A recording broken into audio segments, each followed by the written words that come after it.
Chapter 41. After 2 whole years, Pharaoh dreamed that he was standing by the Nile. And behold, there came up out of the Nile 7 cows attractive and plump, and they fed in the reed grass.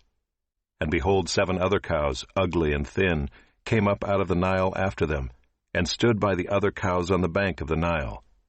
And the ugly, thin cows ate up the 7 attractive, plump cows. And Pharaoh awoke. And he fell asleep and dreamed a second time. And behold, 7 ears of grain, plump and good, were growing on one stalk. And behold, after them sprouted 7 ears, thin and blighted by the east wind.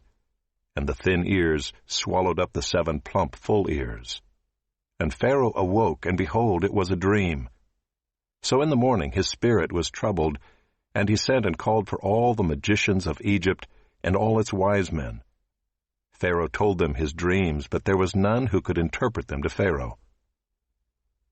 Then the chief cupbearer said to Pharaoh, I remember my offenses today, when Pharaoh was angry with his servants and put me and the chief baker in custody in the house of the captain of the guard. We dreamed on the same night, he and I, each having a dream with its own interpretation. A young Hebrew was there with us, a servant of the captain of the guard. When we told him, he interpreted our dreams to us, giving an interpretation to each man according to his dream. And as he interpreted to us, so it came about. I was restored to my office, and the baker was hanged. Then Pharaoh sent and called Joseph, and they quickly brought him out of the pit. And when he had shaved himself and changed his clothes, he came in before Pharaoh. And Pharaoh said to Joseph, I have had a dream, and there is no one who can interpret it. I have heard it said of you that when you hear a dream, you can interpret it. Joseph answered Pharaoh, It is not in me. God will give Pharaoh a favorable answer. Then Pharaoh said to Joseph, Behold, in my dream I was standing on the banks of the Nile. 7 cows, plump and attractive, came up out of the Nile and fed in the reed grass. 7 other cows came up after them, poor and very ugly and thin, such as I had never seen in all the land of Egypt. And the thin, ugly cows ate up the first 7 plump cows. But when they had eaten them, no one would have known that they had eaten them, for they were still as ugly as at the beginning. Then I awoke. I also saw in my dream 7 ears growing on one stalk, full and good. 7 ears, withered, thin, and blighted by the east wind, sprouted after them, and the thin ears swallowed up the 7 good ears. And I told it to the magicians, but there was no one who could explain it to me. Then Joseph said to Pharaoh, The dreams of Pharaoh are one. God has revealed to Pharaoh what he is about to do. The 7 good cows are 7 years, and the 7 good ears are 7 years. The dreams are one. The 7 lean and ugly cows that came up after them are 7 years, and the 7 empty ears blighted by the east wind are also 7 years of famine. It is as I told Pharaoh. God has shown to Pharaoh what he is about to do.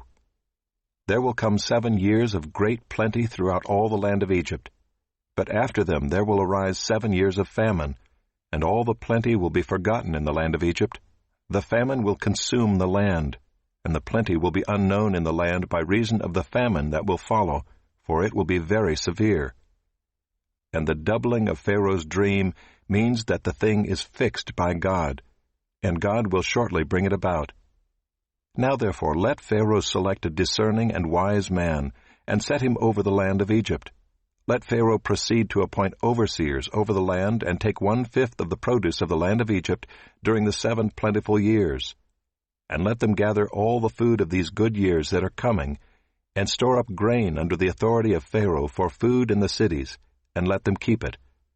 That food shall be a reserve for the land against the 7 years of famine that are to occur in the land of Egypt, so that the land may not perish through the famine. This proposal pleased Pharaoh and all his servants. And Pharaoh said to his servants, Can we find a man like this, in whom is the Spirit of God? Then Pharaoh said to Joseph, Since God has shown you all this, there is none so discerning and wise as you are. You shall be over my house, and all my people shall order themselves as you command. Only as regards the throne will I be greater than you." And Pharaoh said to Joseph, "See, I have set you over all the land of Egypt." Then Pharaoh took his signet ring from his hand and put it on Joseph's hand, and clothed him in garments of fine linen, and put a gold chain about his neck. And he made him ride in his second chariot. And they called out before him, "Bow the knee." Thus he set him over all the land of Egypt. Moreover, Pharaoh said to Joseph, "I am Pharaoh, and without your consent no one shall lift up hand or foot in all the land of Egypt."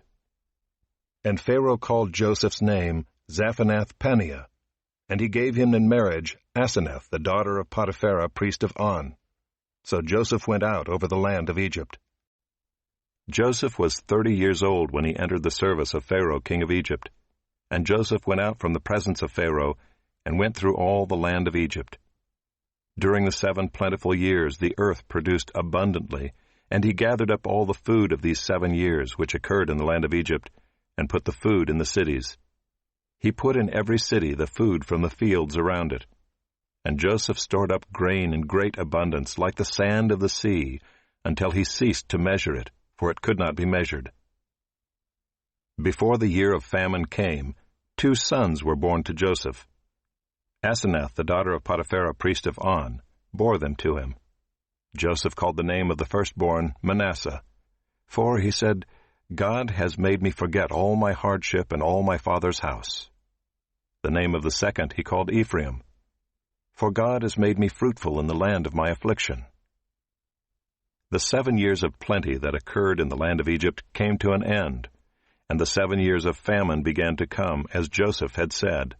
There was famine in all lands, but in all the land of Egypt there was bread.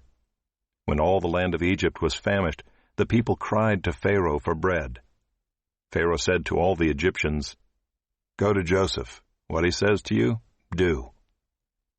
So when the famine had spread over all the land, Joseph opened all the storehouses and sold to the Egyptians, for the famine was severe in the land of Egypt. Moreover, all the earth came to Egypt to Joseph to buy grain, because the famine was severe over all the earth.